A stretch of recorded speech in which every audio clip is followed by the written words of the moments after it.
Hello and welcome to the show. This is Andy's Shed Live, Series 16, episode number 6, and this one today is for Sunday the 1st of September 2024.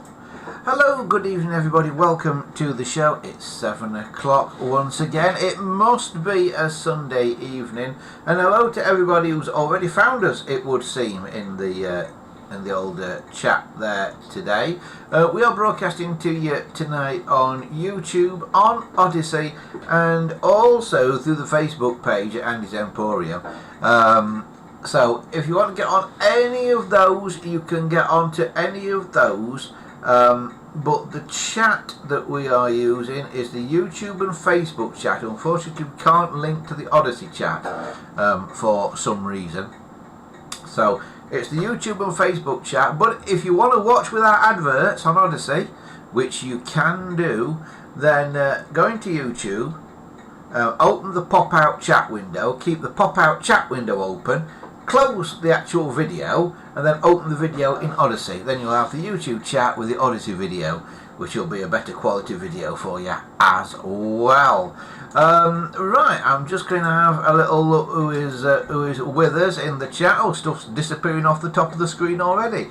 We've got Fat Hobbit with us, we've got Bill's with us, Dominic's here. Dominic says still can't get his head around it being hot during Christmas in Australia. Yeah, it's never a problem. I've had that down here. I've not been to Australia. Keith's here, says hi. Bill's is here. Yeah, so various people. And I know Christopher's here as well, I think, because I think I saw a thing from Christopher a little bit earlier. So hello everybody, and welcome to the show. Oh, Neville's here as well. Hi Neville. So yeah, it's been another busy old week. Back from Heege Windmill today. Back from boat moving again yesterday as well, which was somewhat stressful yesterday. Trying to turn around in Sheffield Basin in Sheffield City Centre yesterday, not easy. And Christopher here says, Andy, did you see my email about the H sets? I have seen it, Christopher, yeah. Thank you. And he says, I'm watching your stream on my new 40-inch TV. Very cool. Very cool. Right. Sorry, I've just been eating a biscuit. Could do with a drink now. Could always do with a drink when I do this show. People who watch it say they could do with a drink as well. Right, tonight, I was asked, and I've forgotten who asked me now, I was asked about the thing that we do with the acetone. The acetone slurry, as we call it, this stuff. I was asked to do a demo of this a few weeks back, and we are going to do a demo at some stage, probably not tonight, because it got to about half an hour ago and I realised I'd forgotten to mix it, and you have to mix it well in advance of when you want to use it. Because what happens is, it's basically acetone mixed with ABS plastic, and what happens is, no matter how good a lid you have on a jar, and this is a glass jar that had like potted beef or something in it, the acetone manages to evaporate out, and then your plastic goes solid in the bottom of the jar again. Can you see that? So that is actually GPO pale grey, used for the bodies of 706s and 746s and things. It's in the bottom there, and it's gone rock solid. See, it's about that much in the bottom of the jar, and it's gone absolutely rock solid. So all we're going to do with this is put a bit more acetone into it, and people ask me about how this works, so I will show you that all we have to do is get our acetone, and this acetone came out of the pound shop. It needs to be pure acetone. Well, they actually call it 99% acetone.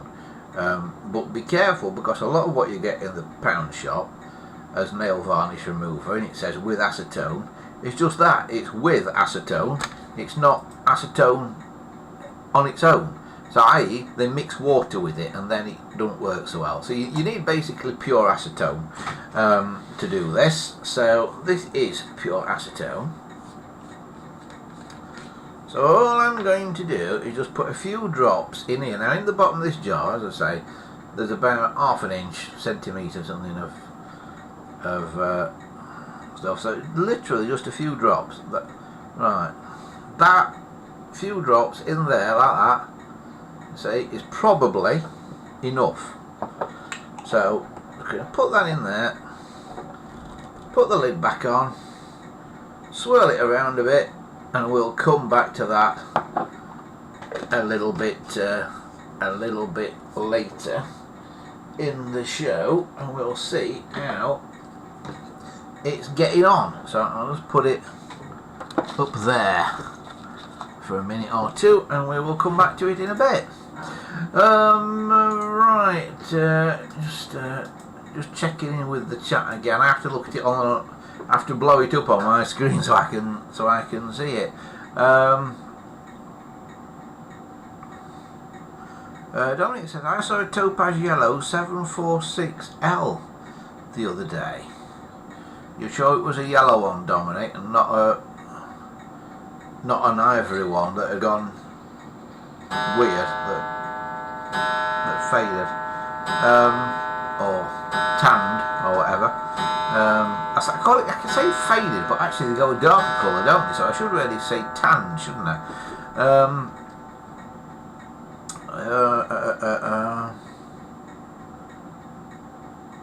Wesley says, it was me. Oh, it was you, Wesley, who wanted the acetone demonstration. Yeah. Right, well, we've started, Wesley. We've mixed it again, because this is what I mixed weeks ago, last time I did it, and it's dried up. Because even though I think these jars are fairly airtight, the acetone gets out. So, and just leaves you with the ABS set solid in the bottom of the jar. So that is mixing again. But what you really want to do is you want to mix it a couple of days probably before you want to use it, and then it mixes up nicely.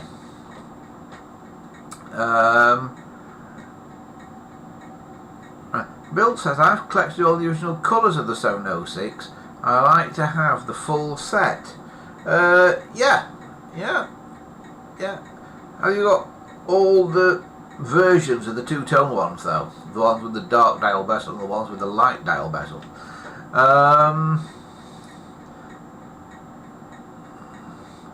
Christopher says, I'm thinking about setting up my new TV aerial jack on the wall. Wall need replacing. Don't work. The wall doesn't work?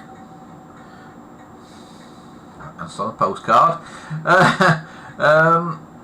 Wesley said, I've got a lovely 746L in topaz with a watch receiver.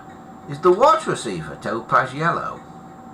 I have never seen a yellow watch receiver. That must be rare as... Because watch receivers for 700 series phones in the UK are rare at the best of times. A yellow one must be mega rare. In fact, I wasn't aware they made them in all the colours.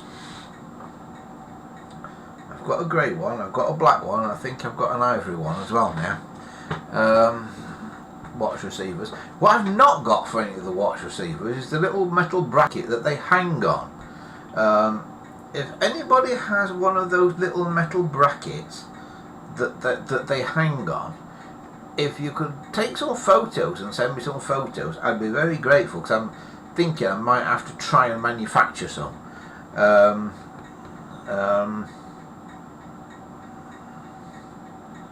Christopher says, no, it's not the wall that needs replacing, it's a TV aerial jack.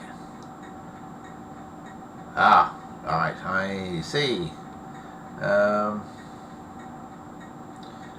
Tony says, I'm quite tempted to get one in Concord Blue, as it's quite a smart colour.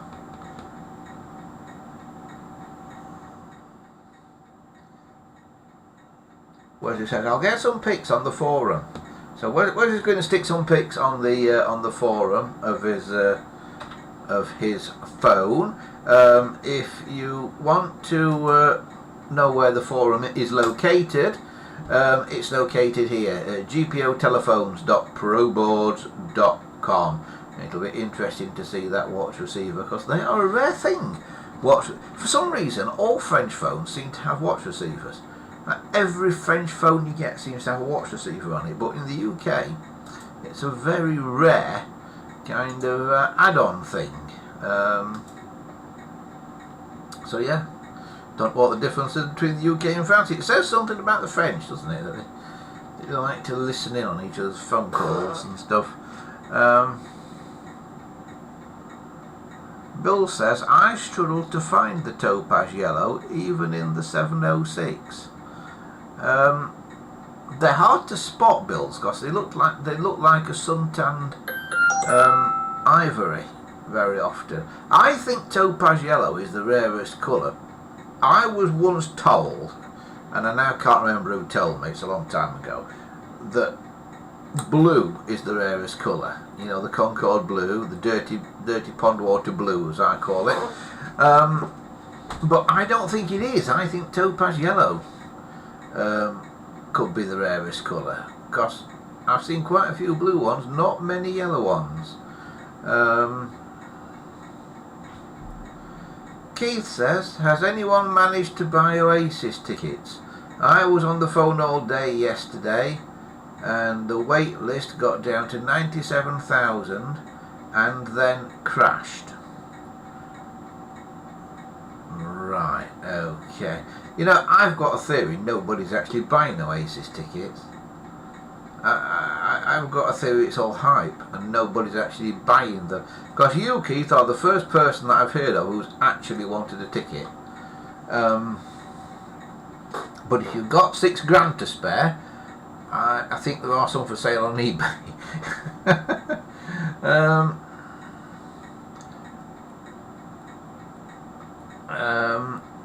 But yes, Keith, yeah. I can't really understand it. I can't really understand all this sudden hype about Oasis. All I can think is they must be running out of money. Because it's funny how all these pop stars disappear and then reappear a few years later when they're running out of money, isn't it? Even ABBA reappeared because I think they were getting a bit hard up. But they appeared as Avatar, so they didn't actually have to appear every night. Neville says, see Belinda Carlisle, she's better than Oasis. Couldn't agree more, Neville. Couldn't agree more. I have seen Belinda many a time. In fact, there are a couple of photos floating about of me and her. So somebody will find one of these days, won't they? But there are. If you look out in the world, I don't know where they are, but they're somewhere out there. There are a couple of photographs of me with Belinda Carlisle. One was taken in Holmfirth, outside the Picture Drome in Holmfirth. And one was taken, I think, in Huddersfield.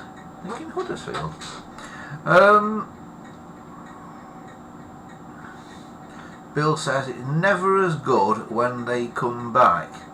Oh, I don't know, ABBA coming back as Avatars have been quite good apparently. I've not actually been and seen it, but everybody says what a good show that is. Very clever. It all uses a thing called Pepper's Ghost, which is a brilliant ancient illusion. And if you've never actually seen Pepper's Ghost in person, you have to see it in person. If you see a documentary about it on the TV, it doesn't do it justice. But if you see the Pepper's Ghost effect in person, and if it's done the original way, i.e. not with video screens, if it's done the original way, the ghosts really do look real, because you move and you can look round them, and they really are in 3 dimensions. The ones where they do it now, like they do now with the video screen, like they did a TV special with Les Dawson a few years ago, that's not so good because the ghost looks flat, because it's a flat projection. But the original way of doing Pepper's Ghost, which is the way Disneyland do it in the Haunted Mansion, with 3D caricatures hidden from you, and then a fancy mirror, that is unbelievably good. It looks real. It really does.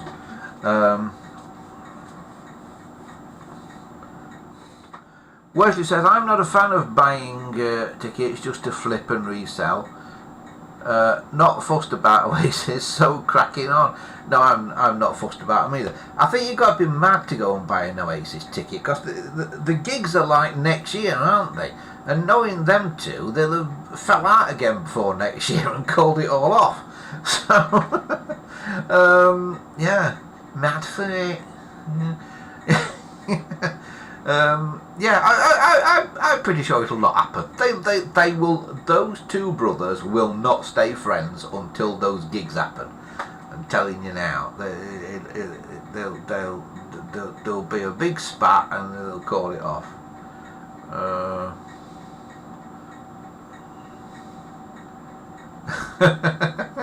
Oh, Fat Hobbit wants tickets. Oh my god.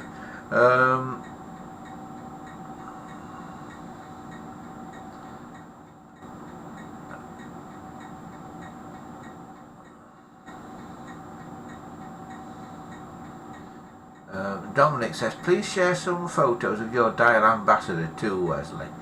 And Wesley says, the line cord is just 2 plugs back to back, so I'll be able to make one. Yeah, but how are they wired, Wesley?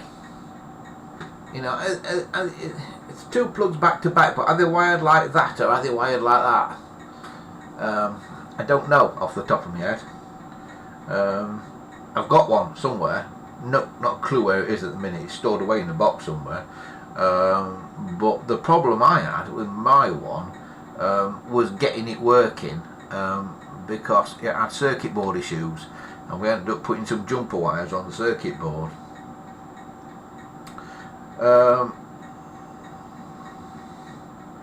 Christopher says, Ericsson 706 clones are rare in yellow. Only see ones on eBay.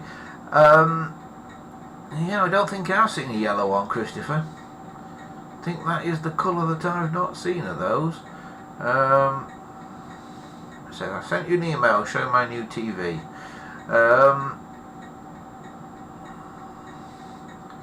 Wesley says, there's only one way to find out which way around they're wired, and that's to do it, yeah. Give it a go, Wesley. Give it a go. Is this phone you've got bright yellow? Because the one I've got is bright yellow, and it really is bright yellow. It's the brightest yellow I've ever seen anything made out of plastic. It gives you a suntan. So I put it in a box, so it doesn't set the Geiger counters off. But yeah, it's absolutely crazy, that phone. It's a really bright colour. If they'd done some other phones in such a bright colour, they might have sold a few more. Dominic says, I'd love to find the red dial ambassador, but sadly it was a prototype one, so probably rare as rocking horse excrement. I've never seen a red one. Could we make one? How do the buttons fit in an ambassador? Could we file a circle in one and make a... We've got an ambassador anyway. That's not an ambassador, is it? I don't think. No, that's not an ambassador that I've got there.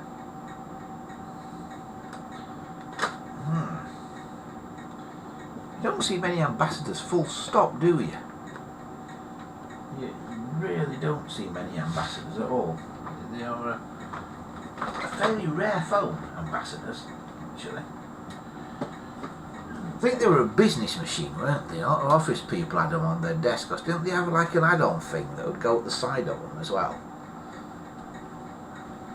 You know, like a pre-dialing thing. Press a button and it dial a number. That sort of clipped on the side of them. Or have I completely imagined that?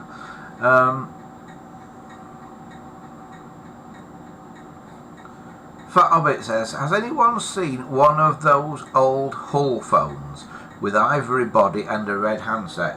Yes, Fat Hobbit, I've got one.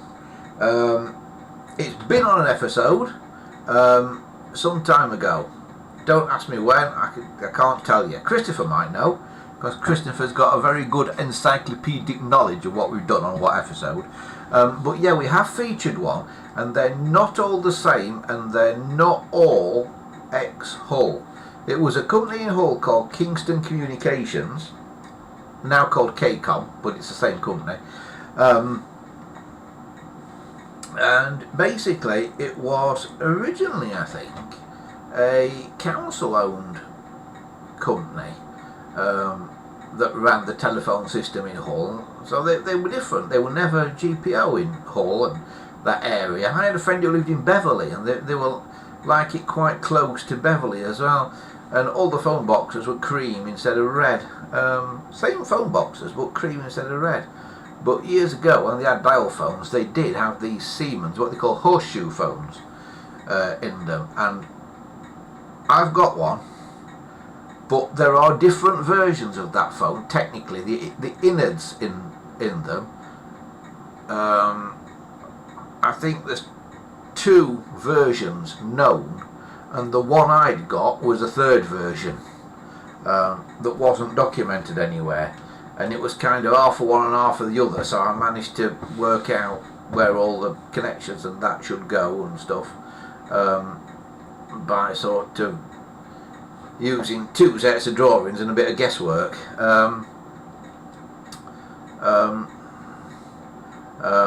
But yeah, I will tell you something about them. Have you got one, Fat Hobbit? Have you got one? Because what I noticed about those phones when I first got one is how horrible the plastic feels. I don't know what sort of plastic it is, but they feel like a kid's toy. They feel like almost like a dog's squeaky toy. Those phones, they don't feel right at all. They're really strange and soft. Fat Hobbit says, I love the white phone boxes in Hull. Yeah, they're alright actually. They do look alright in cream.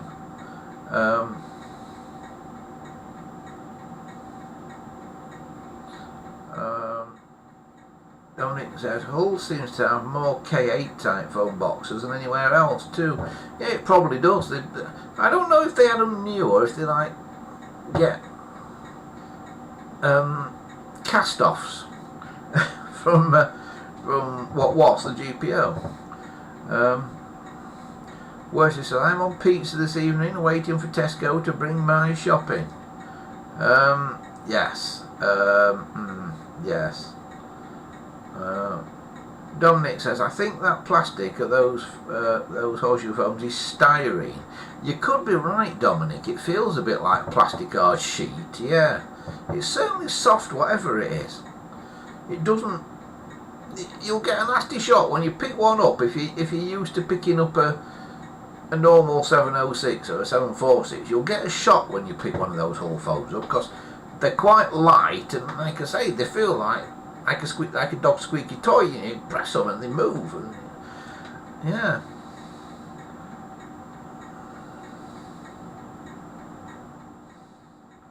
Christopher says, I've just seen on Australian eBay a Siemens Pyramid 232 or 162 phone with the dial.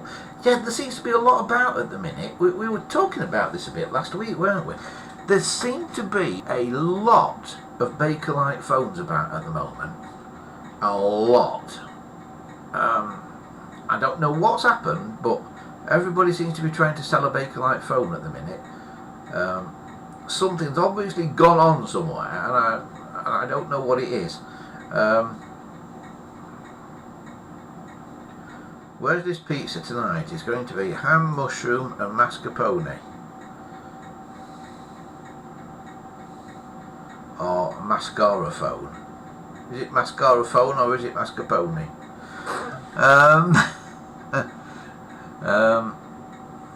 Yeah, it does sound right, Falbit, yeah. Yeah, all round to Wesley's for pizza. Christopher says, I've got an N1900 E06 phone in yellow, and it was made in 1961 and not made of ABS. Right, what's it made of then, Christopher? Is it Diacon or is it something else? Because sometimes those clone phones were made of different plastics. They weren't always necessarily either Diacon or ABS. Sometimes they were different things that they poured into the moulds when they were making them, not for the GPO. So yeah, but there was on eBay last week or something. There was there was a black horseshoe phone, I think,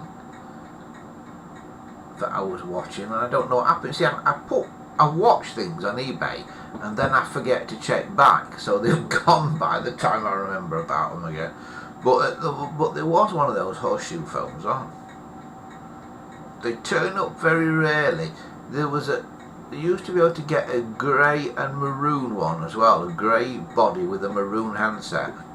That was another colourway that they did. Christopher says the phone was Diacon. The N1900. Alright. Did it arrive in one piece? I'm surprised if it's Diacon, because they tend not to. But yeah, I'm going to have a look now, see if I can actually find a Siemens phone anywhere.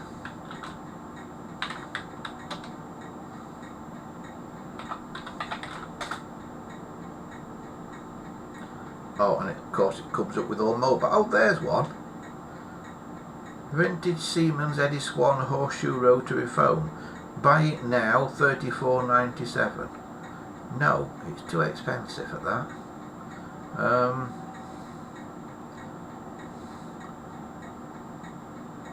But that is a grey one that I can see there. If you go on eBay and type in Siemens phone, let's see if I can.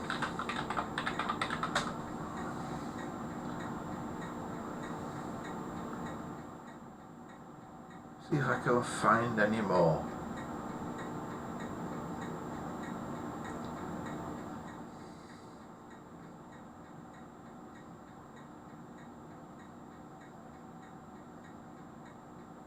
I'm looking.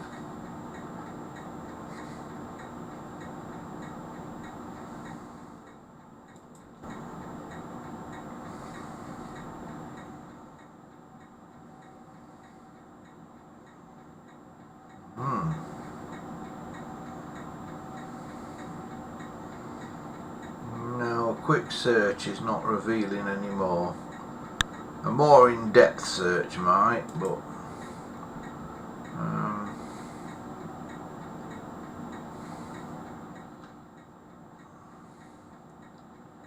no, it comes up with a lot of mobiles and cordless things, and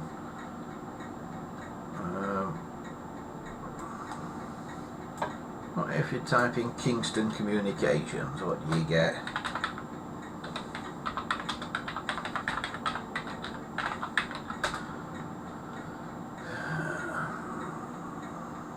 Uniform, you too can buy a Kingston Communications work jacket for $23.99.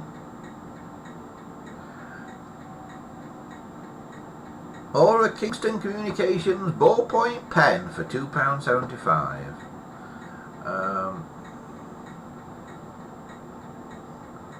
Or a Kingston Communications vintage collectible plate from 1990. But you can't find a telephone.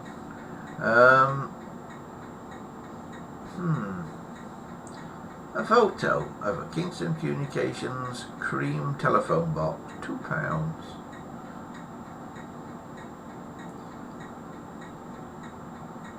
No, I'm not seeing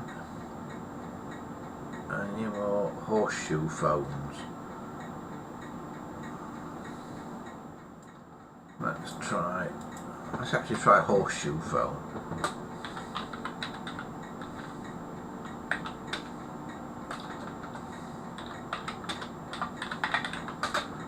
Horseshoe phone. And that, no, only the same one appearing there. If you want to have a look at it, if you're not sure what we're talking about, I'll show you the eBay listing in just a second. Has a minor split at the back, it says. Yes, right. How do I get this on there now? Let's have a look, see if I can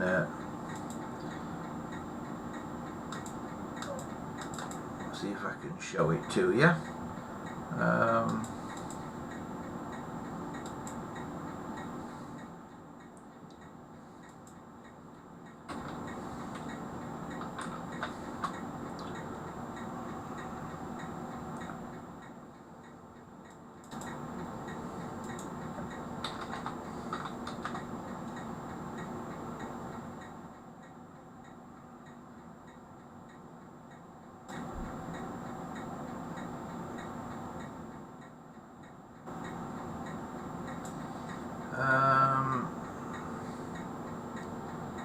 Right, let's have a little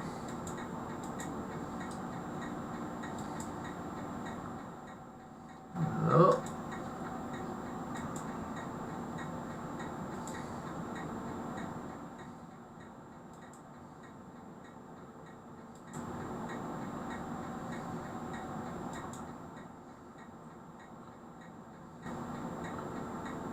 Right, I've got the wrong picture up there, haven't I? Just bear with me one sec.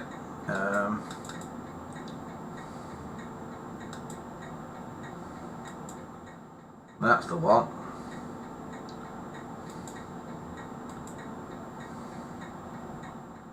Better search. Alright. So there it is at the minute. On at $34.97. Buy it now. That is one of these horseshoe phones, as you can see. It's got some damage at the back, it says. So let's have a little look. That's a bit murky at the front. Siemens Ediswan dial thing. See, I don't think that's a KCOM one, because it's got a dial label as if it's been supplied privately to a factory or something, because it's got a Siemens dial label in it, not a KCOM dial label. But where's it been? Because it's got all black marks all over it.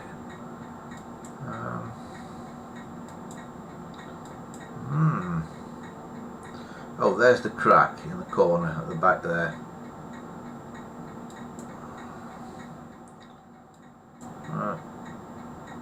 Yeah. There it is anyway. It is the type of phone that they had at KCOM. I don't think that's actually one from KCOM, but that is the sort of thing they had. What we were talking about earlier was there's a version of that with a red handset and a cream main body of the phone. Interesting, that one has not got a dial bezel. Some of them do have dial bezels. A very narrow dial bezel compared to a GPO phone, but they do have them. Mine has got it, but that one seems not to have one. Maybe it's just lost it at some point in its history. Well, there you go. That's what it is. Quite a rare phone. You don't see them very often. So if you see one, it is worth picking up, but not at £37 something. Yeah, right. Okie dokie. Alright, let's have a little Just having a little look where we've got to in the chat. Dominic says, one private phone design I quite like is the GEC Gecko phone. Quite a neat idea to permanently stick a 232 and bell set in one pyramid case. Yes. Yeah, not easy to spot as well either, because they look like a 232 with a bell set underneath it. Although they are a little bit more rounded off on the corners, the Gecko phones.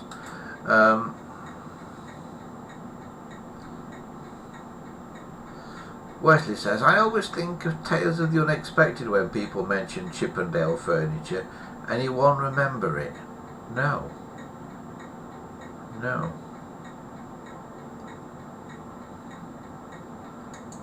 I did know something about Tales of the Unexpected. Who was the dancer on Tales of the Unexpected? You know the opening titles? The girl who dances in silhouette on the opening titles of Tales of the Unexpected. Who is it? Because I think it's somebody quite famous. I didn't know and I've forgotten.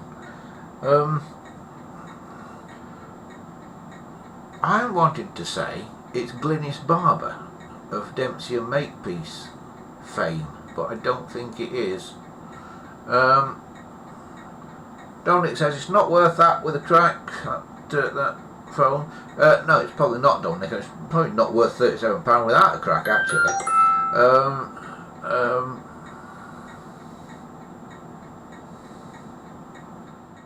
Wesley says it's the episode where John Gielgud poses as a vicar to con people out of rare antiques. No, I can't remember it, Wesley.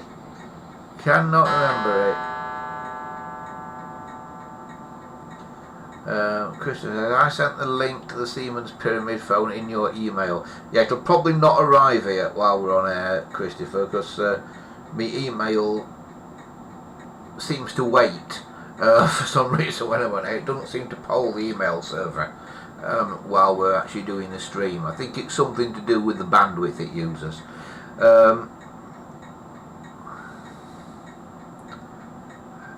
Fat Hobbit says they used to churn out loads of fake Chippendale in the Edwardian era in the 1920s. They did. And Bill says, I forgot to say I bought a lovely chippy telephone table. It's great. A chippy telephone table. Is that like a telephone booth out of your local chip shop? Or is that a Chippendale? You can't have bought a Chippendale telephone table. They didn't make telephone tables in the time of Chippendales. Did they?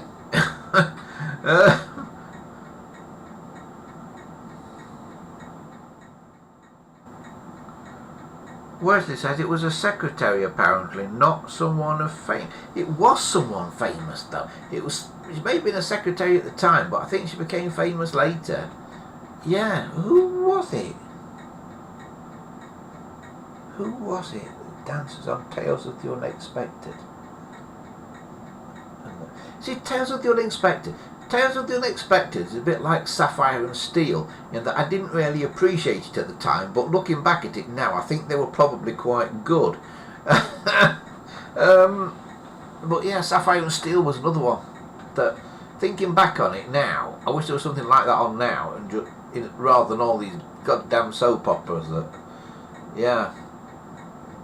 We used to have good things on the telly. Can you remember when on a weekday evening there actually used to be like interesting things on the telly?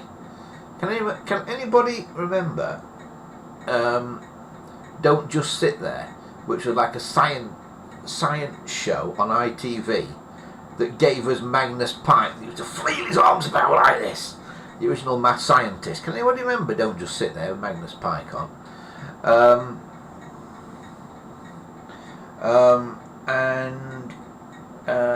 What was it? Great Egg Race.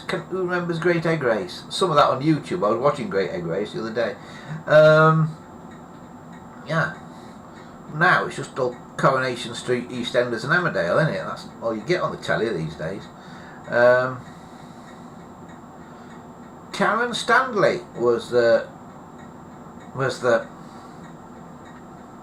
girl off the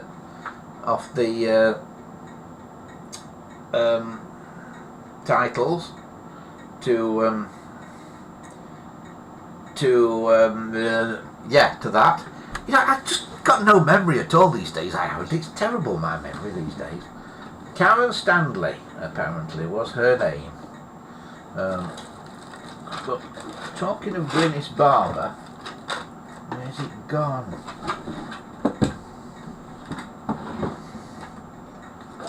Oh, it's here.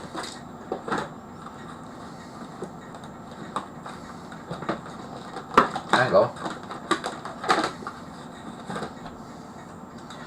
Talking of Glynis Barber, Blake 7, anyone? Yeah, still got it. Still got it. And it still works as well. It's not fell apart yet. I've still got to paint it though. But that is, God, if only the BBC had 3D printers in 1980. Yeah, that thing. I've worked out how the original Blake 7 teleport bracelets were made, and I think they were made out of a piece of drain pipe. Nobody's put anywhere how the original ones were made.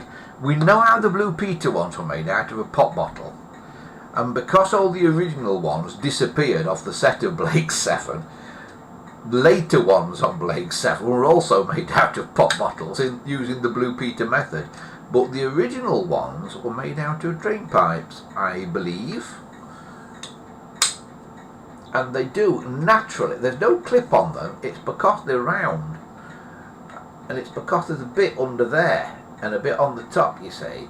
And it's because it's round, it naturally clips together. It's a really clever design. Whoever thought of that was a genius. Was it Matt Irving, or was it the guy before Matt Irving that thought of these? Matt, if you're watching this, did you come up with this? But yeah, the brilliant Matt Irving. Now, if there's anybody whose job I really, really wanted, I wanted Matt Irving's job. Because, for anybody who doesn't know, what Matt Irving has done all his life basically is he has tinkered around and made props and models for British science fiction shows, mainly stuff for like Doctor Who and Blake 7, but he's done other things as well. But yeah, if you've seen it on Doctor Who or Blake 7, Matt Irving probably made it, or he knows who did make it. But yeah, and it's brilliant. And there's famously a ship in Blake 7 that is made out of two 1970s handheld hairdryers stuck together. And when you know, you can't unsee it. It's a bit like in Thunderbirds, when they're going to launch the Thunderbirds and one of them is like inside the mountain that it's going to come up through, and it's going along on like a track transporter thing inside the mountain. On the back wall that it goes past, there's a lemon squeezer stuck to the wall. When you see it, you can't unsee it. Yeah. Can we find a picture of the Thunderbird's lemon squeezer just to prove it? Hang on, let's have a look.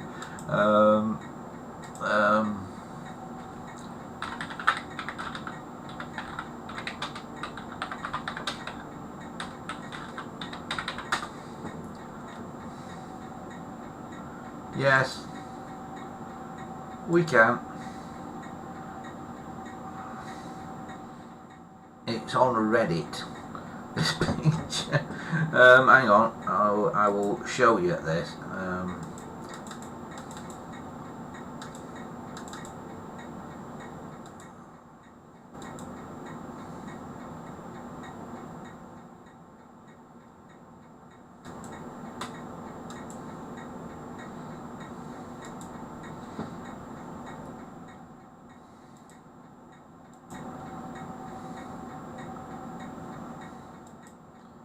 Right, here it is. There you go. Thunderbird 1. It comes, well, I think it's going to go up through the hole in the wall, isn't it, on the left hand side. But if you look just to the right of it, about halfway up it, there is definitely a lemon squeezer stuck to the wall. Can you see that? And it's one of those things you don't notice until somebody tells you. Then when somebody tells you, you then cannot unsee it. And I'm now looking at it thinking, what else, now I know what size that actually is, what else can I identify there? Because there will be other things. But Jerry Anderson, I mean, sorry, Matt Irving didn't do these. He would have been too young when Thunderbirds were made. He'd have been a schoolboy when Thunderbirds were made. But yeah, it's just brilliant, isn't it? It's just fantastic that you just can't unsee it. You know, after all these years, it was years after Thunderbirds was made that I was told about that, and when you're told, it's just so noticeable. The Thunderbirds lemon squeezer. But yeah, brilliant.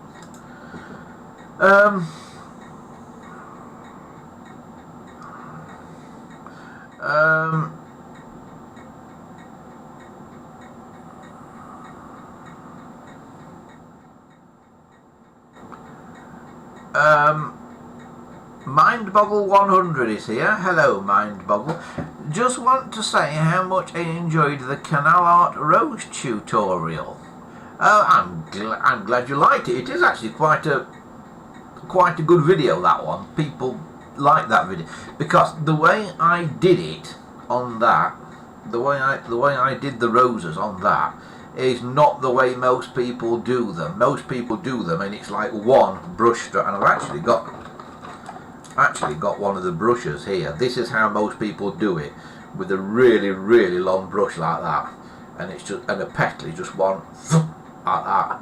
But it takes real skill to do that, so I found a way of doing it with smaller brush strokes, so you've got more control over it and more control over where the paint goes. But if you want to watch it, anybody who's watching this who's thinking what are they talking about, search on the channel for how to paint canal art for beginners, I think it's called, and you will see me painting roses onto, I think I did it on a toolbox, didn't I? I think I did it on a toolbox.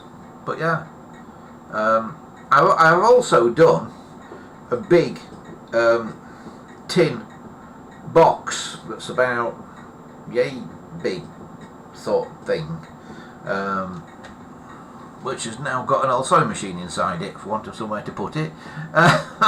But yeah, I learnt the canal roses thing. I learnt how to do it off an old friend of mine called Janet Reynolds, who is the friend in Beverley. You know, I said earlier that I had a friend who lived in Beverley, where the cream foam boxes are, and she taught me to do the canal wear stuff.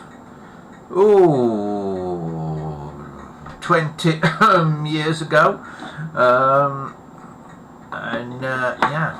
And having recently bought a boat, I might be doing quite a bit of it, so watch this space. But yeah, there's ways of doing it. And did I also do daisies and things on that, and forget-me-nots?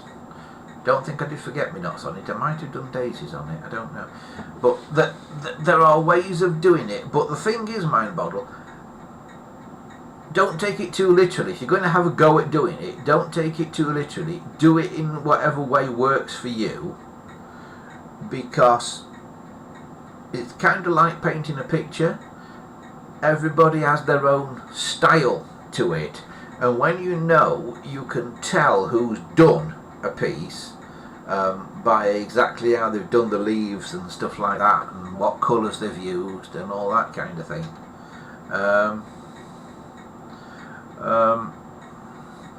Wesley says, I've just found Tales of the Unexpected on demand. I think I know what I'll be watching once the shopping is put away. I think I'll be watching Dempsey and Makepeace actually. Who would not watch Glynis Barber when they can? Dominic says I'll have to rewatch those sometimes. Dominic says quite clever, really. Quite clever? What's quite clever? Can't be anything I've done. I don't do anything clever. Neville says, are you going to make a sequel to Rosie and Jim? Now, you know something? Perhaps I've missed something here. I've never ever seen Rosie and Jim.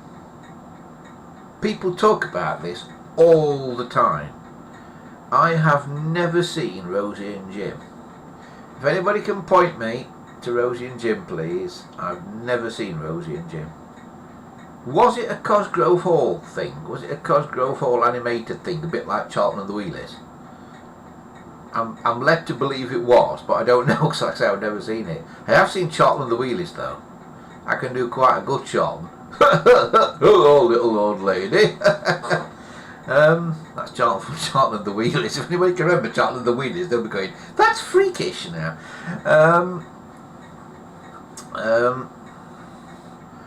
Chris says, the email I sent you about the HS has some very good information in it and where they were built. Yes, it does, Christopher, yes. I just can't get at it at the minute, but yeah, it does, yeah. Built in the 50s. Built in the 50s, refurbished in the 80s, refurbished again in 2000, and in a scrap line by 2024. That was a very shrewd refurbishment refurbished in 2020, weren't they, in a scrap line in 2024? So that was a shrewd refurbishment, a good investment in refurbishing something you were going to use for about 3 years. Yeah. Neville says Rosie and Jim is 2 puppets on a canal boat. Yeah, but are they stop motion puppets, Neville? There used to be a company called Cosgrove Hall that did a lot of stop motion. They did some cell animation, Danger Mouse for instance. That was a Cosgrove Hall, but they did some stop motion, and in the day Cosgrove Hall were really good at stop motion, and they actually did a feature-length film version of Wind in the Willows, all stop motion, which was very, very good technically. And it's in the days when telly used to be made in people's sheds and things, like Backpuss and stuff like that. But yeah, they were very good, Cosgrove Hall. Did everything on a very low budget. You can remember Danger Mouse, by the way. Danger Mouse, anybody? Yeah. I always liked Danger Mouse's car. I thought Danger Mouse had a really cool car. Wesley says, I can remember my friend's daughter used to watch it constantly. Yeah, people always talk about Rosie and Jim, and I've never ever seen Rosie and Jim. How is that? How have I never seen it? I've seen other things. I've seen things since. You know, I've seen things like Teletubbies and stuff like that. And In the Night Garden, which is the trippiest thing ever. However you're thinking of doing drugs, don't bother. Just watch an episode of In the Night Garden. It'll have the same effect. Arthur's here. Hello, Arthur. He says Glynis Barber was in an episode of Tales of the Unexpected, along with Nicholas Ball. He murders her in it, the cat. Oh, poor Glynis. Yeah, poor Glynis. Bummer. Yeah. Glynis Barber will forever to me be Harriet Makepeace.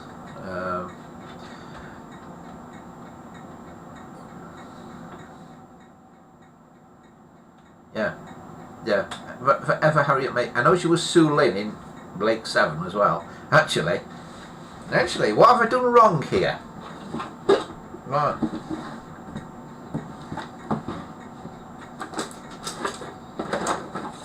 I mentioned Glynis Barber in Blake 7, and I did that.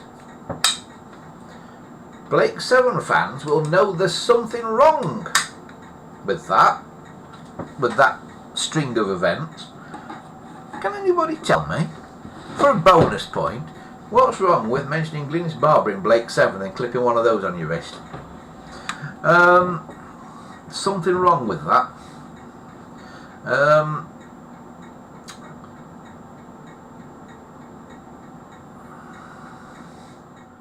Christopher says, just blame the Melbourne Labour Premier for ordering new trains. Oh, you've got politicians that are about as good as ours, have you? You want to swap, Christopher? Shall we send you 2-tier Kia and... in fact, no, don't swap. Keep the ones you've got and we'll send you ours as well. Alright, and we'll just, like, set on a hamster or something to run the country.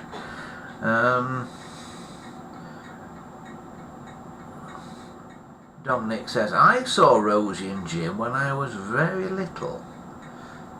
Yeah, I must have missed out on something here. I think I was a few years before, because I was with things like Pipkins and Rainbow and Jamie and the Magic Torch. That was a was that Cosgrove Hall? Jamie and the Magic Torch? Anybody? Was Jamie and the Magic Torch at Cosgrove? That had the coolest theme tune of all time, Jamie and the Magic Torch. If you don't believe me, find it on YouTube. I'm sure it'll be on YouTube. It's brilliant. Dominic says, Dalek Starmer. Keir Starmer's not a Dalek, that's an insult to Dalek. Daleks are quite intelligent creatures.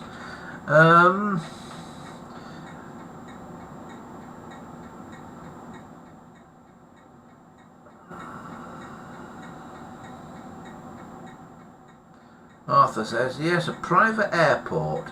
He was smuggling drugs into the country via his private airplane charter company, as far as I remember. I assume this is the guy in Tales of the Unexpected, 1987.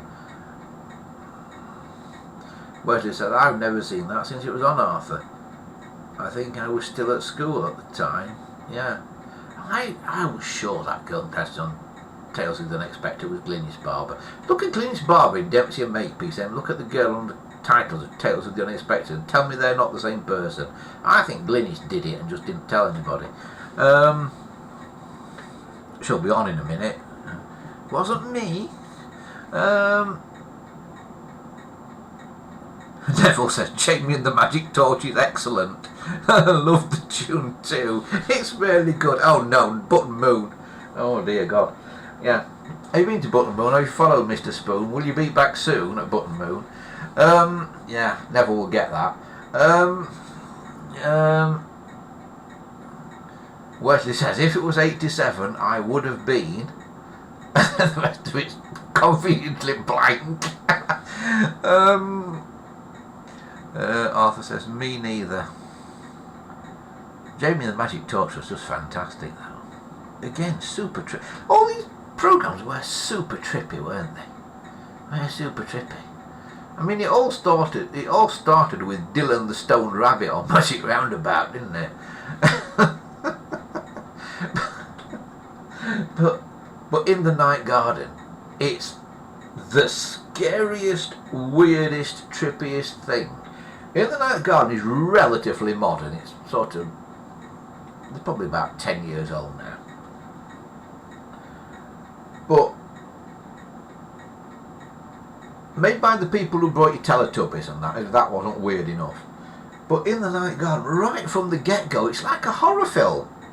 The opening titles of In the Night Garden are of a child being put to bed in a bed, and then the camera pulls back and the bed is in a big black void of nothingness, and then you see it's on a cold dark ocean and the bed starts floating away into this ocean of despair, and that's the opening titles of a thing designed for the under fives to watch and be happy left with, and it scares me. So, yeah, it's unbelievably trippy in the Night Garden. Then there's like this little train thing that comes along, and it's like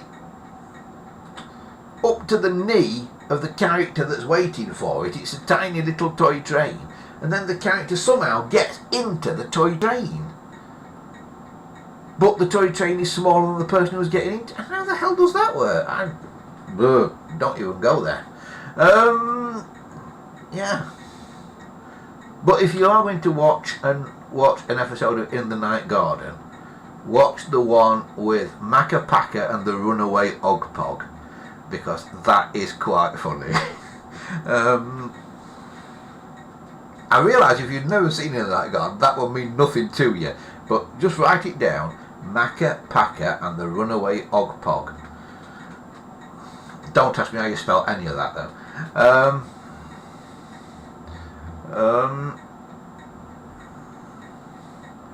Arthur says Ace of Wands, that's going back. No, I don't know that one, Arthur. Not heard of that one. Will-o'-the-Wisp, says Arthur. Oh, yes, Kenneth Williams, yes. Down in the woods where it's too dark to see, there shines a light, and that light is me. That was Will-o'-the-Wisp, wasn't it? And Rhubarb and Custard. I can do all of them. Barber Papa. Yes. I can't remember much about Barber. It was a funny blobby. Or was Barber Papa an elephant? Barber Papa was an elephant, wasn't it? Yeah, it was an elephant, Barber Papa. Yeah. And what about Isinoho, the panda that had the sort of magic bingo cards? Yeah. Oh, kids TV from years ago. What was your favourite kids TV programme from years ago? Do let us know. Yeah. But yeah, what was my favourite one? Oh, I don't really know.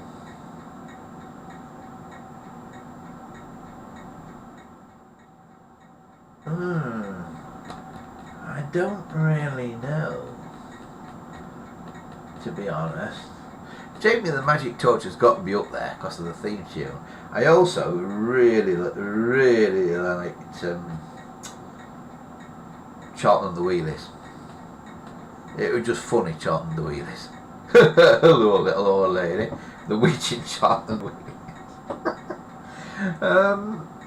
So rubbish, but so good at the same time. And I also like the ones that would everything that small films did. The brilliant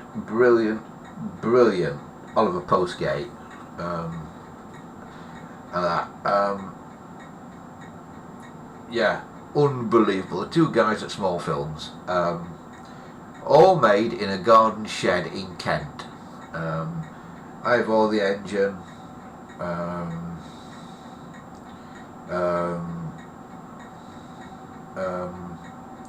Backpuss and the chocolate biscuit machine. That's got to be the best thing ever. The episode of Backpuss with the mice and the chocolate biscuit factory. Wesley says he liked Trumpton, Mr. Wantage, obviously. Who was Mr. Wantage in Trumpton? Christopher says Mum loved Mary Mungo and Midge. You know something, Christopher? Tell your mum, literally less than a week ago, I was watching Mary Mungo and Midge on YouTube. Yes. I'd not seen Mary Mungo and Midge. It's not been on TV. God knows how it's got onto YouTube. It's not been on TV here for 30 years at least, Mary Mungo and Midge. And it's somehow somebody's got a recording of it and put it onto YouTube. And it's brilliant.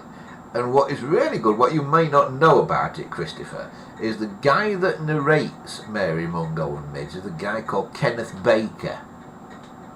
And he was a very, very straight-laced, bow-tie wearing BBC television newsreader at the time. He would read the 9 o'clock news and take his tie off and go into a voiceover for Mary Mungo and Midge. Yeah, unbelievable. But yeah, the clanger, says Dominic. Oh, I can't do a clanger.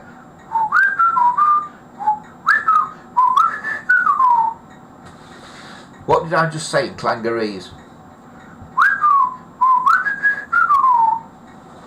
Yeah, I did actually say something. there that was written in the script for the clangers. Arthur says, pink blobby things, yeah. I'm beginning to look like one. Are you knitted, Arthur? Because clangers were knitted. Christopher says, she's watching the stream now. French cartoon it was. No, it wasn't. Clangers are British. Yeah, clangers were British. Just bear with me 1 second. Right, hang on.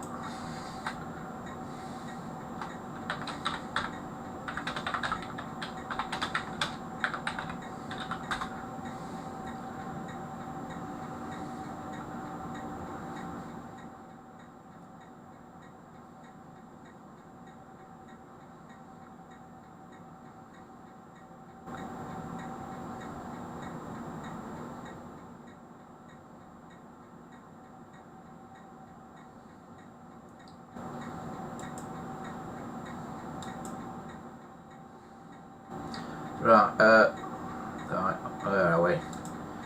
Just in an attempt.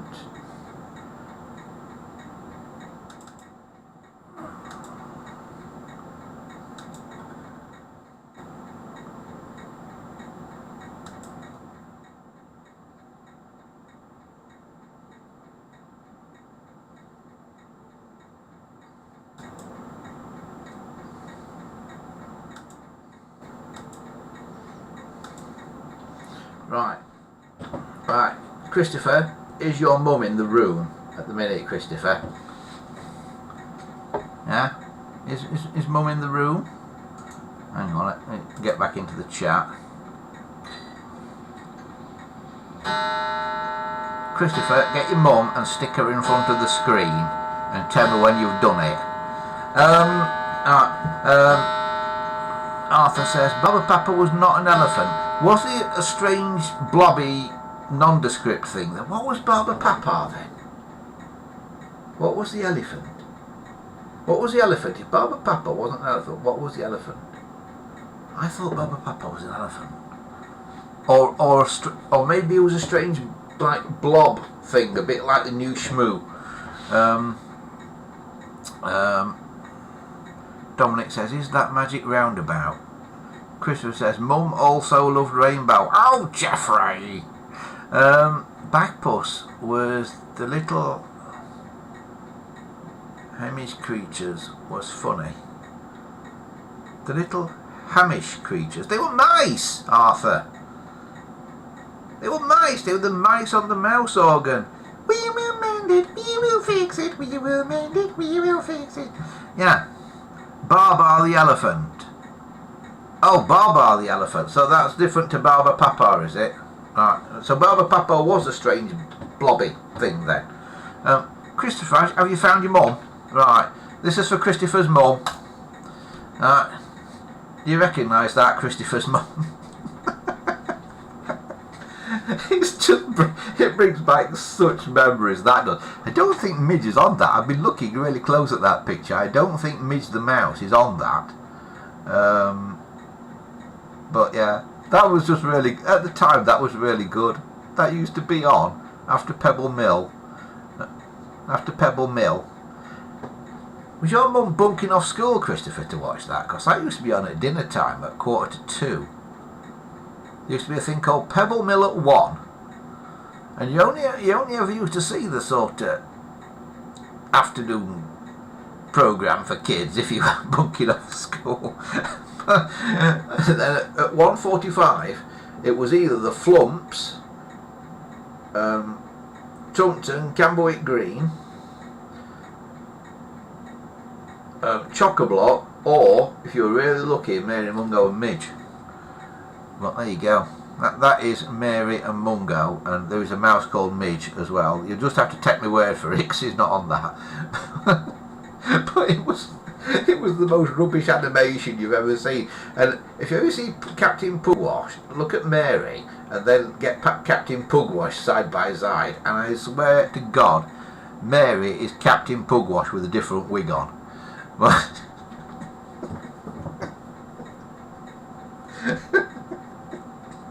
unbelievable. Yeah, and it was just all done with cutouts. It wasn't even properly animated. It was just cardboard cutout. So when Mary waves, she just goes. Yeah, absolutely brilliant. The fact they got a newsreader to narrate it, it's just fantastic. I absolutely love it.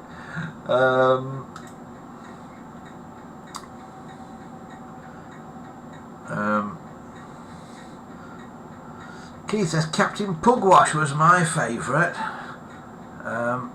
as were the Telebugs in 1985, says Neville. Crikey, I can vaguely remember the Telebugs.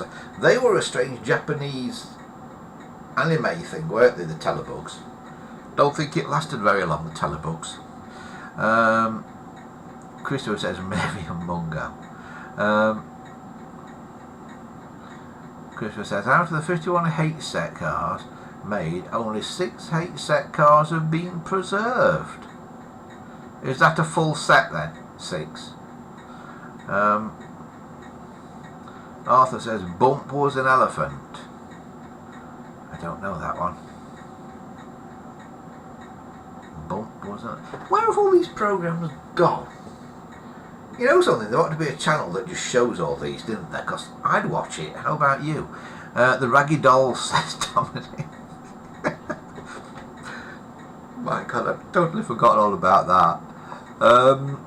Yes, there was another one, wasn't there, called, with Pat Coombs in, called Rag Dolly Anna. While we're on about right. How many of these can we get? How many of these can we remember? Take Heart, Heartbeat, and Take Heart, Major Adventures and Morph, anyone? This has gone very off topic tonight. But yeah.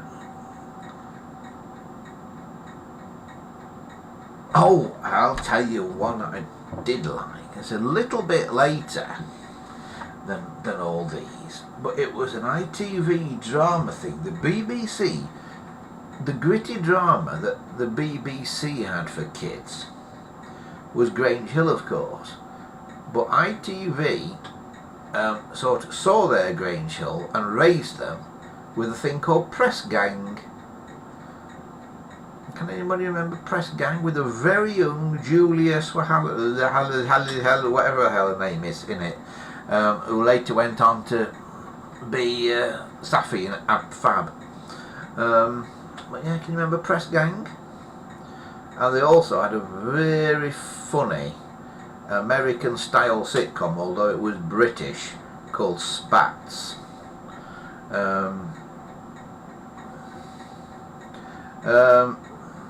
Arthur says yes, they were mice, but one episode was little Scottish creatures called Hamishers.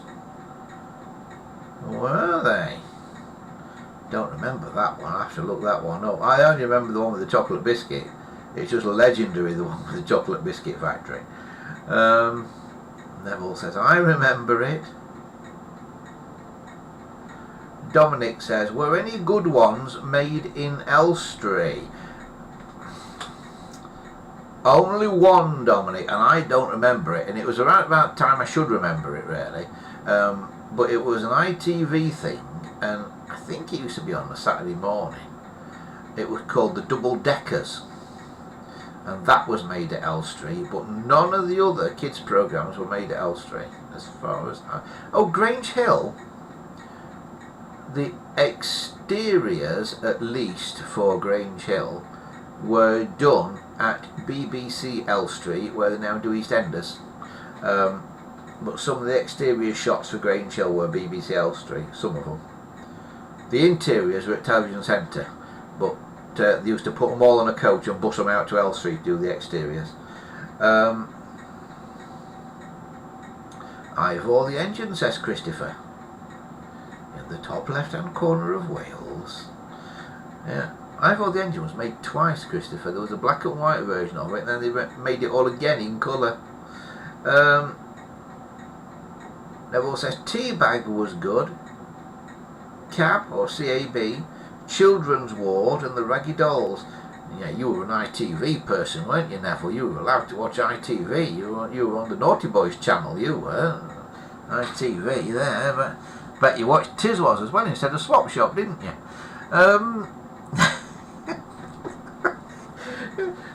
Children's Ward was on forever. It was like a kid's version of Casualty. Yeah. You ran and ran and ran and ran Children's Ward. I thought it was like on an endless loop at one point, Children's Ward. And now it's time for Children's Ward. Oh God. It's the only thing that made you actually want to watch news around Children's Ward.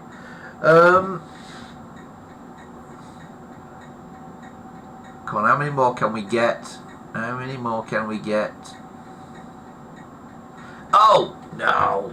No, it's all gone out the window now. I know what my favourite kids' TV programme is now. Yeah, and all these have been blown out the window by it, and it's one you'll never have heard of, but it's legendary. The Mersey Pirate. I'm sure I've spoken about the Mersey Pirate on here before, but yeah, the Mersey Pirate. Did anybody watch the Mersey Pirate? Very little of it exists now. I think they wiped it all. But can anybody remember the Mersey Pirate? Dominic says Pink Windmill. Yes, Pink Windmill. Now, tell you something about the Pink Windmill, Dominic. Why don't you, says Neville. Just switch off your television a second and go and do something less boring instead.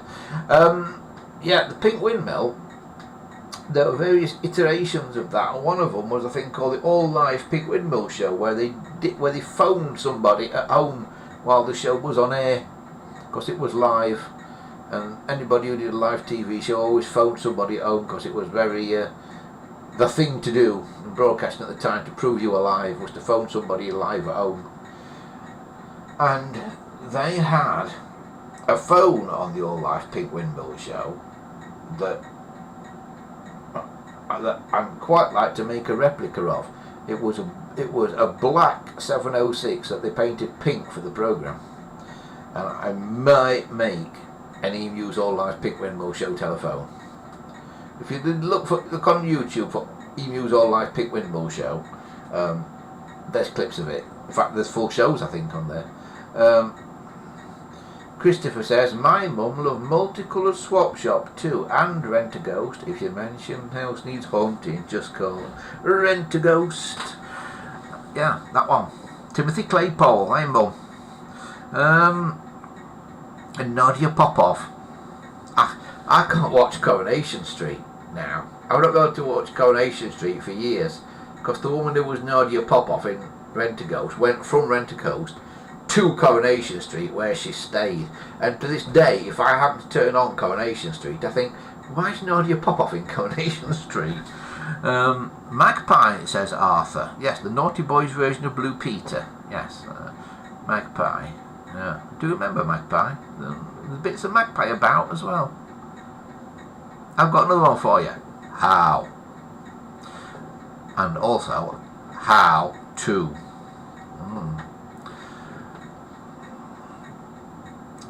Alright, we've got any more? Have we exhausted them now? Yeah. Why don't you? Neville said, why don't you? Why don't you, it turned out, was a phony. There was a BBC scandal about why don't you.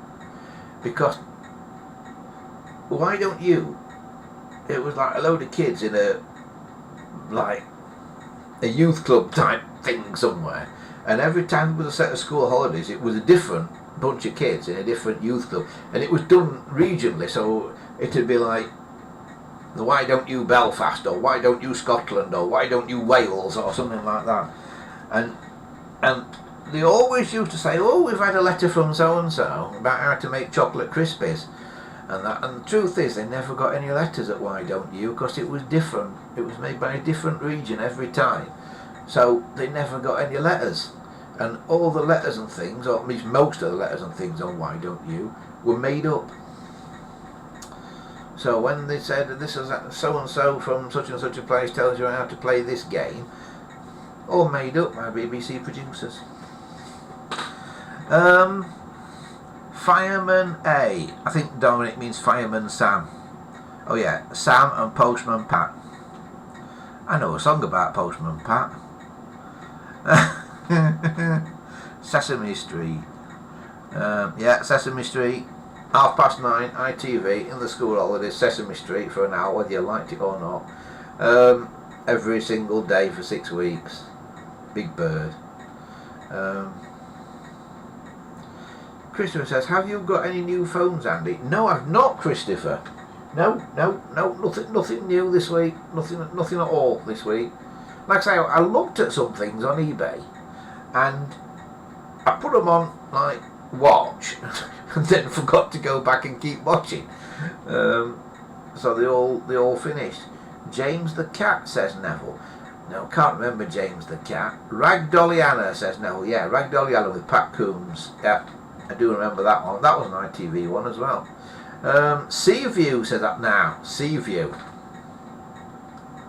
Now Arthur. Right, Seaview. The interiors on Seaview were a set, but occasionally they showed you the outside of the hotel that they lived in at Seaview. Seaview was set in Blackpool, in a B&B in Blackpool. I want to know where the Seaview Hotel was in Blackpool. I don't know. We've now found, if you watch the live stream from Blackpool a few weeks ago, you'll know that we've found the Alan Bradley tram stop where Alan Bradley got flattened by a tram in Coronation Street. We've now found that after years of searching for it. It turns out I've walked past it like thousands of times. But where was the Seaview Hotel in Blackpool? Does anybody know where it was? He-Man, says Neville, and the Masters of the Universe. Inspector Gadget also, said Neville. Pigeon Street. Oh, that one was a classic. Pigeon Street. Arthur said they wiped a lot of Ace of Wands too.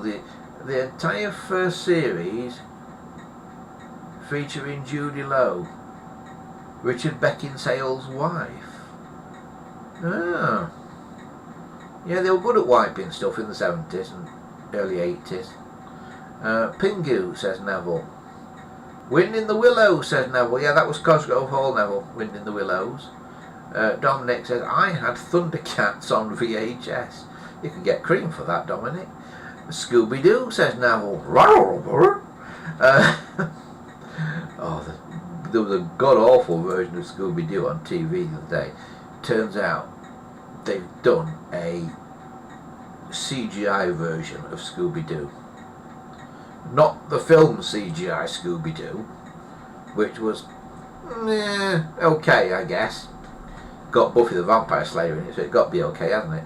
But they've now done like an animated style Scooby-Doo, but they've done it with CGI, and it's dreadful.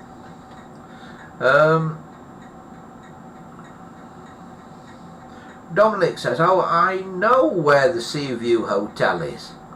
Do you? How do you know that? Banana splits and cat weasel, Mum like, says Christopher. Na na na na na na na na na na. Go on, Mum. Finish it off. Terrorhawk, said Neville. Yeah, that was the last thing to come out from Mr. Super Marionation himself. But I don't think they were marionettes, were they, Terrorhawks? I think they were hand puppets done from underneath rather than from on top. Terrorhawks, I believe. I'm not sure, I think they were. Yeah. Basically, Jerry Anderson was a genius. Thunderbirds were the best thing he did, though, by miles. Thunderbirds was just a cut above anything else that you did before or after. There was just something about Thunderbirds that made it better. Except for the fact that when Thunderbird 2 had its wings glued on backwards. That I never really forgave.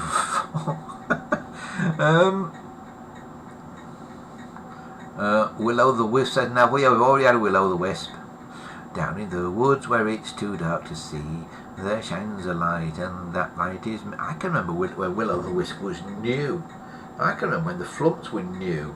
I can remember introducing Will-o' the Wisp and the Flumps for the first time. In fact, I think before the first Will-o' the Wisp went out, it used to go out last thing in an afternoon, didn't it? And it went out after Blue Peter, and I think the day the first one went out, I think they had Kenneth Williams as a guest on Blue Peter. Just before the first one went out. banana splits. The banana splits were brilliant. I always liked the buggies the banana splits drove. Yeah, they were fantastic. The banana, and hang on, are we talking live action banana splits? Or are we talking animated banana splits? Animated banana splits, not so good. Live action banana splits, hilarious. Because there were people in very big, strange suits who fell over a lot. Banana splits, Christopher, used to go out here on a Saturday morning before Swap Shop. You'll hear lots of people talk about Swap Shop that used to start at 9:30 on a Saturday morning. But at 9 o'clock, if you're up early in time for Swap Shop, you used to catch the banana splits. But yeah, banana splits were brilliant. I did like the banana splits. I like the theme tune too. Na na na na na na na. There is actually a banana splits movie, and it was made not that long ago,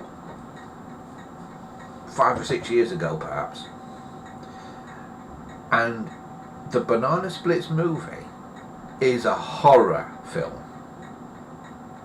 Now, anybody who's ever seen the Banana Splits, ask yourself how somebody goes, oh, we're going to make a film of the Banana Splits. Oh, let's make it a horror film. How do them two things go together? But they did. Dominic says, bananas in pyjamas, Christopher. Bananas in pyjamas. Yeah, that name rings a bell. But see, in those days we didn't used to get Australian things, did we? I'll tell you another one. Yeah, I'm just thinking we didn't used to get Australian imports, but we did get one import, didn't we? Not from Australia. Oh, we did get an Australian import about. Oh yeah. Oh God, what was that? Yeah, what was that called? Can't remember. But there was an import, not from Australia. And when I tell you this one, you will have seen it because everybody saw it, and it ran forever. It was one series, and it was the series that would not die. It's like, oh, it's one series. It's just like 30,000 episodes in one series. Heidi. Yeah. You kind of grew up watching Heidi, got old, had kids, your kids got old and died while Heidi was on, and it still hadn't come to the end of its run. Unbelievably long, Heidi.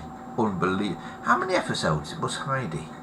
It must have been like, he just went on forever. You know, you needed 2 lifetimes to watch Heidi. And it was all lip synced because it was like in Swedish or something originally, so it was all very badly lip synced.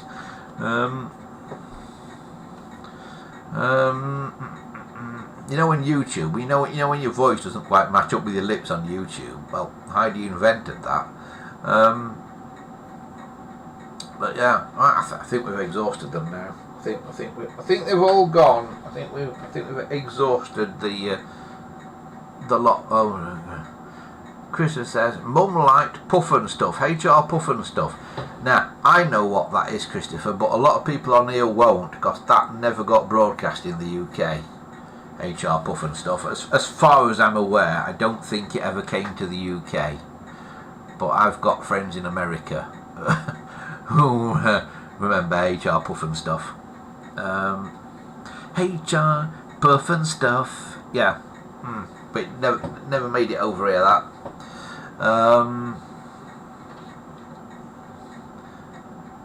Yeah. Hang on. How did your mum see HR Puffin stuff? Because your mum's from here, isn't she? How did she see HR Puffin stuff?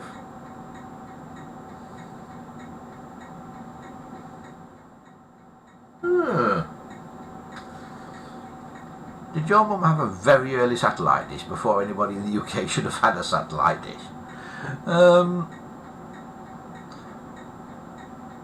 Yeah, I think we've exhausted now. That was a right trip down memory lane. That all those kids' TV programs. How many of you now have gone away now and are now secretly watching Mary Mungo and Midge or Rainbow or something? You know you've got 2 windows open now, and on one of them you've got one of those programs running, haven't you? Thomas the Tank Engine, says Christopher. Yeah, quite new, Christopher, that one over here, yeah. Yeah, Thomas the Tank Engine that plagues my life. Thomas the Tank Engine. Dominic says, do you have an Ivory 300 or 200 series? No, Dominic, I don't. They're always far too expensive. Yeah. Although I have noticed there are some Ivory 300s that have been on eBay recently quite cheap, but also a bit damaged when you look at them really closely. But no, I don't have an Ivory one.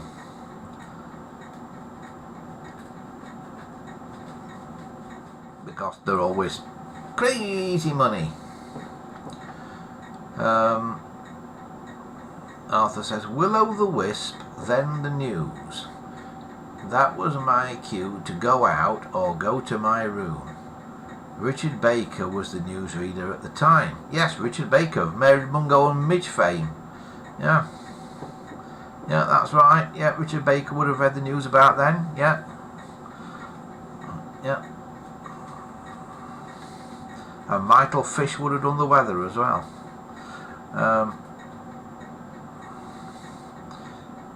Christopher says, Mum loved Cracker Jack. Yeah. My claim to fame, Christopher, is a friend of mine called Kate, was on Cracker Jack once on Double or Drop. Cracker Jack with the cabbages. Yeah. There's no way to talk about Stu Francis. No. Yeah, Cracker Jack. Cracker Jack. Cracker Jack, I can tell you where Cracker Jack used to come out of a thing called the Television Theatre on Wood Lane in London, which is now one of Britain's premier music venues called the Shepherd's Bush Empire.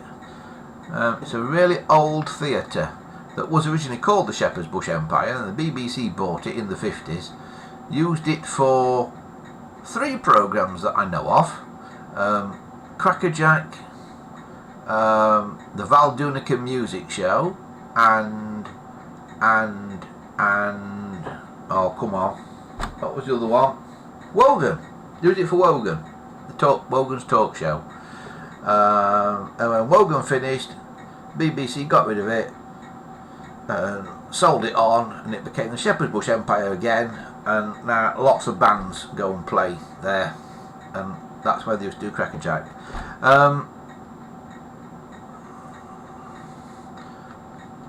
Wesley says, I've got an Ivory 312, Dominic, if you're looking for a reference for something. Dominic says, the speaker cap is slightly lighter than the rest. Do they discolour, Wesley? Good question, Dominic. They do discolour. The whole thing will go brown eventually.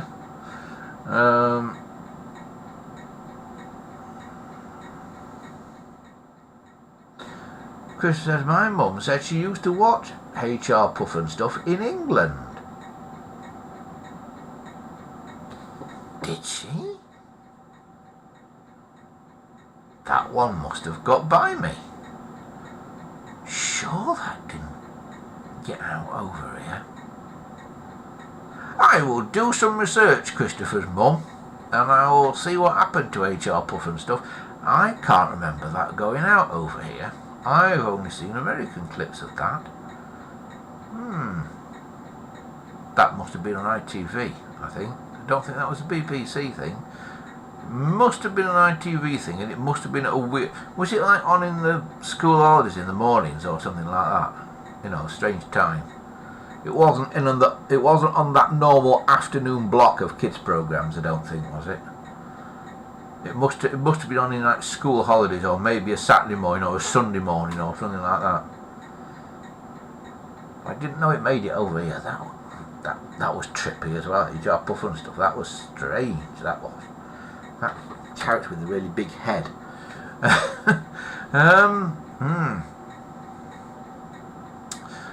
Yeah. Going back to the telephones, Dominic. The Ivory phones go a sort of toffee brown colour, and it happens in kind of swirls in them.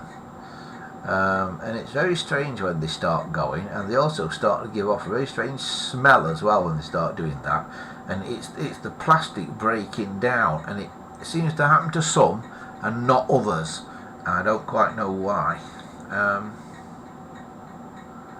Wesley says, mine hasn't gone brown during its 70 odd years since manufacture. I wonder if some of them were made out of Diacon, Wesley. Do you think yours might be Diacon? Because they were making red ones and green ones out of Diacon, so I would have thought they could probably have also made some ivory ones out of Diacon. So I wonder if some of the later ones were made out of Diacon rather than this urea formaldehyde or whatever it is that they used to make them out of.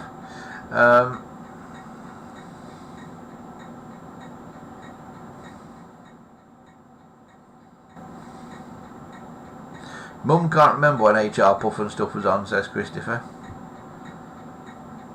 I bet your mum never thought we were going to be dredging this up, but...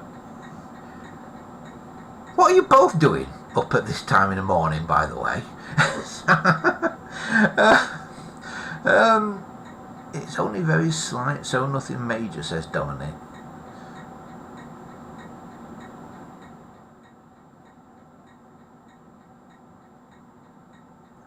Wesley says it could be Diacon, it's certainly not brown.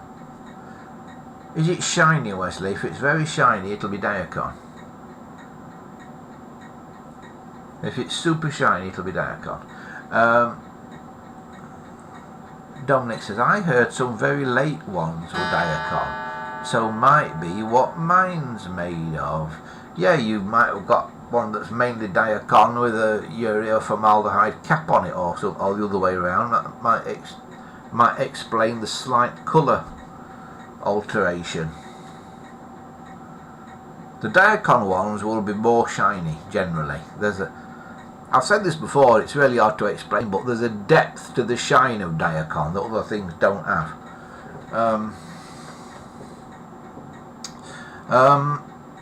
Yeah, I can't believe where this has gone tonight.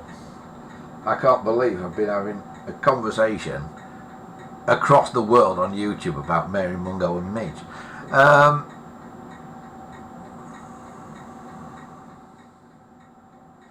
Dominic says, I did see a moulding code, but don't know what they mean on the 300 series. No, me neither, Dominic. I've never got as far as working out what the little moulding marks mean.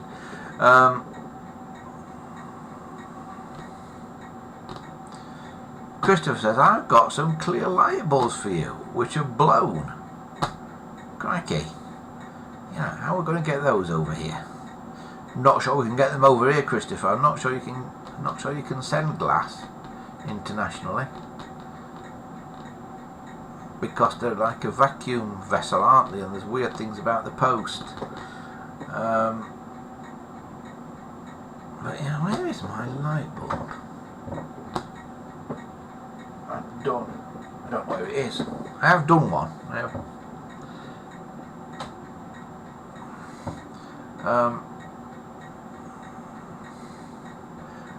Christopher says, Mum and I stay up late every Sunday to watch your stream every time. In that case, click like twice. Tell Mum to sign in and click like. Everyone helps. So, yeah.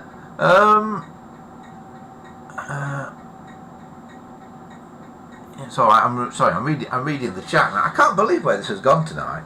This thing that's normally about restoring old telephones somehow has gone into children's television from the 70s tonight. Just goes to show you never can quite tell where it's going, can you? And nobody's come back to me with the thing about Blake 7. Why that was wrong, what I did about Blake 7. Why is this wrong?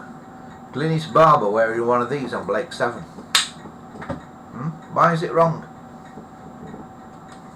Right, I'll put you out of your misery.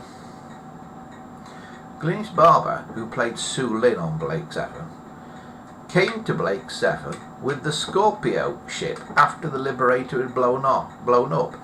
These were used on the Liberator, not on the Scorpio. So Glynis Barber, as Sue never wore one of these. Her ones on the Scorpio were different and not as good. But Glynis, if you're watching and would like one of these, get in touch and I will send you one. Because you never got one. You never got to pinch one out of Television Centre back then in the day, because you never had them on set with you, Glynis. But everybody else on the crew of Blake 7 nicked one. So if you'd like one, get in touch, Glynis, and I will gladly send you one. I'll even paint it for you. The correct sort of metallic brown, Ford metallic brown, whatever their cars were painted back then that they sprayed them with. Now, wouldn't it be funny if Glynis Barber was actually watching this? Yeah, right, what time is it, folks? Crikey, it's getting on for 9 o'clock. I'll be turning into a pumpkin in a minute.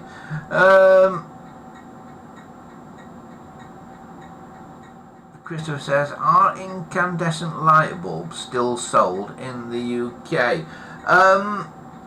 I think the answer to that one is yes, Christopher, but very, very low wattage ones. You certainly get little ones like they put in inside ovens and stuff like that. And, yeah, you can get little ones, but big, like 100-watt ones that you had sort of your main light in your house. You can't get those new anymore. I mean, somebody will have stocks of some somewhere, I'm sure, but you can't get them new anymore, unfortunately. Yeah, because I do want one for a street light, because I have got an old street light that had a 100-watt ordinary light bulb screwed into a street light, so I do kind of need one. A working one, but I'll find one somewhere.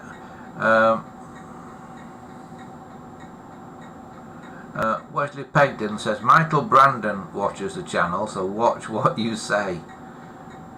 Yeah, but you can't read it. No, this split up anyway, Wesley, I believe. Yeah, I think it's split up a long time ago, actually. Yeah.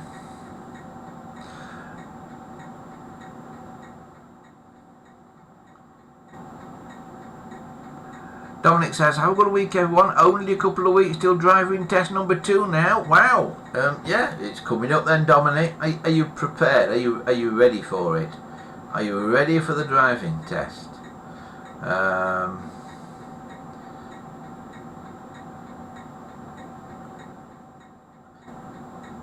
I'm now thinking there's an episode of Barry Rungo and Midge where there's a driving test. Am I right in that?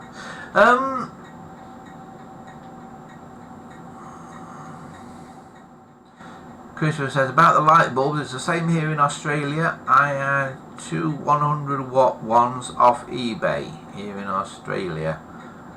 Wesley says, are you sure? Sure about what? I missed something there. Totally missed something there. Right. Anyhow, I think it's probably almost time to go, because basically I'm not having my pizza yet today. Yeah, sleeping, aren't I? It's all this talk of all these kids programs and that.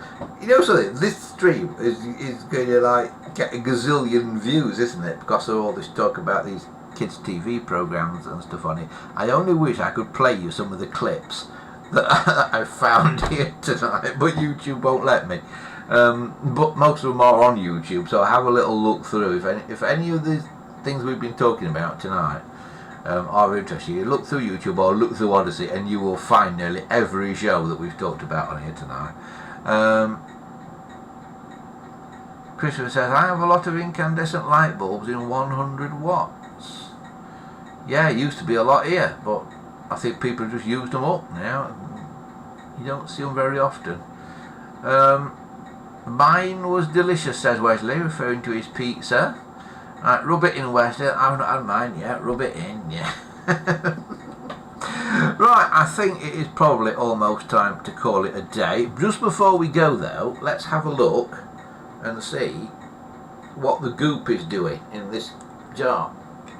Right, now you remember we put in, God blimey, pen and inks that does.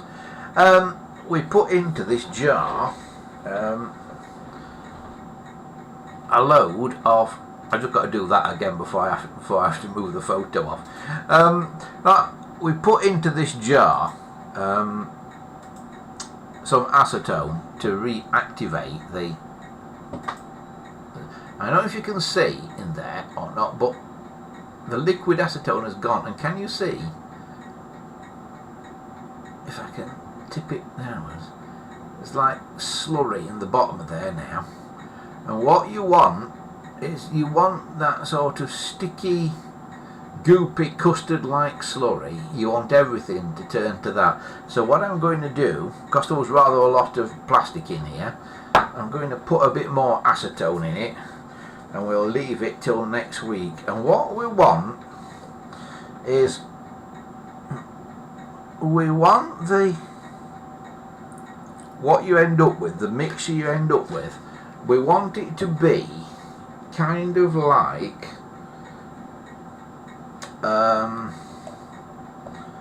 paint. So if you were to put a screwdriver in it, we want it so it'll just barely drip off the end of the screwdriver, but we'll also coat the end of the screwdriver. So we want it like gloss paint, but not non-drip, you know, the normal drippy sort of gloss paint. If you're a modeller, Humbrol gloss, the sort of consistency that paint is, that's what we want to get this to for next week, and then we will show you next week what this turns into and how to start filling holes and things with it, because we've done cracks and things, we've not done holes so much. The last thing that I did with it was, oh God, I can't get it now. Can I get it? Can I get it? God, it's heavy. And the last thing I did actually was this, that came with the case all in bits, and you can see where you can just there still see the crack. Just, it needs a little bit more work on it there, but it's not a crack anymore. That is actually all done now, and there was one of this corner as well, and that's pretty much completely gone. There's a crack going that way, isn't there, that you can still see, but actually I don't think that one's a crack. I think that's just a dirty mark on it, that. But yeah, it was literally in bits this when it arrived, and we've done it, and you can see that it's different colour on the corners because we've rubbed off with the acetone, we've rubbed off the discoloured top layer. Now this was just gluing stuff back together and filling cracks, and what I think Wesley wants to know about is how you fill holes with it. So we'll show you that next week, but basically you have to let the acetone slurry, you have to let some of the acetone go out of it over a period of time, and you get it to a point then, after it's been a liquid, where it's turning back into a solid again, it gets to a point where it's a bit like plasticine, and when it's like plasticine, that's when you can work with it.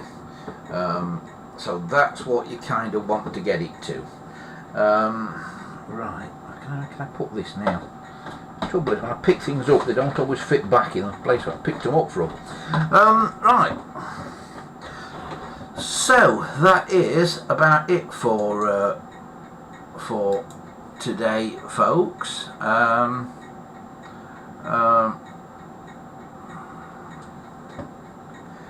Christopher says, next time you get C-Net working, I'll get my mum to speak on the phone to you. Right, Christopher, you are on. We will have a chat when it's. I have actually got it on the agenda to get it working sometime over the next couple of weeks or so. I've just for ages here been having issues with Wi-Fi and internet and stuff like that, and I have last week I have actually started getting it sorted. Hopefully this stream might be a slightly better quality than it often is, because of the changes that I've made to the internet. So CNET is on my list of things to get up and running again, and hopefully we're going to get some more things put onto CNET as well. Neville says, I had a pizza earlier, really nice. Everybody's had the pizza except me. Chris says, if you want a working 100-watt light bulb, I can send you one, Andy. I don't think it'd be working by the time it got here, Christopher. I think it'd get chucked about so much in such a long journey. It probably won't be working by the time it got here, but thanks for the offer. And I'm not actually sure that you're allowed to send them, because they're like a vacuum vessel thing that can implode, aren't they, because there's a vacuum inside of it. I think there's a weird postal thing that you're not allowed to send light bulbs through the post. I think, I'm not certain, but I think there is.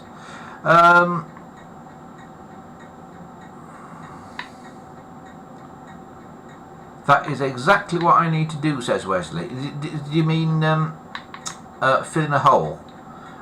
Yeah, we will show you how to do that, Wesley. Is it a hole in a phone case that you are filling? Because if it is, it's handy to have another phone case that's not got a hole in it.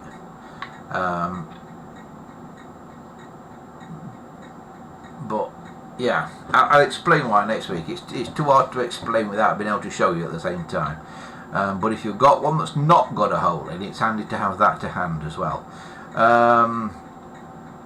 So yeah, brilliant. Right, well, thanks very much for joining in once again, everybody. It has been an interesting evening and a right royal trip down memory lane as well. Wherever you are in the world, whether you're in this hemisphere, t'other hemisphere, or somewhere in between, have a fantastic week ahead, and I will see you bright-eyed and bushy-tailed ish here next week. But for me, for now, have a fantastic week, folks, and we will see you next time. Bye for now, everybody.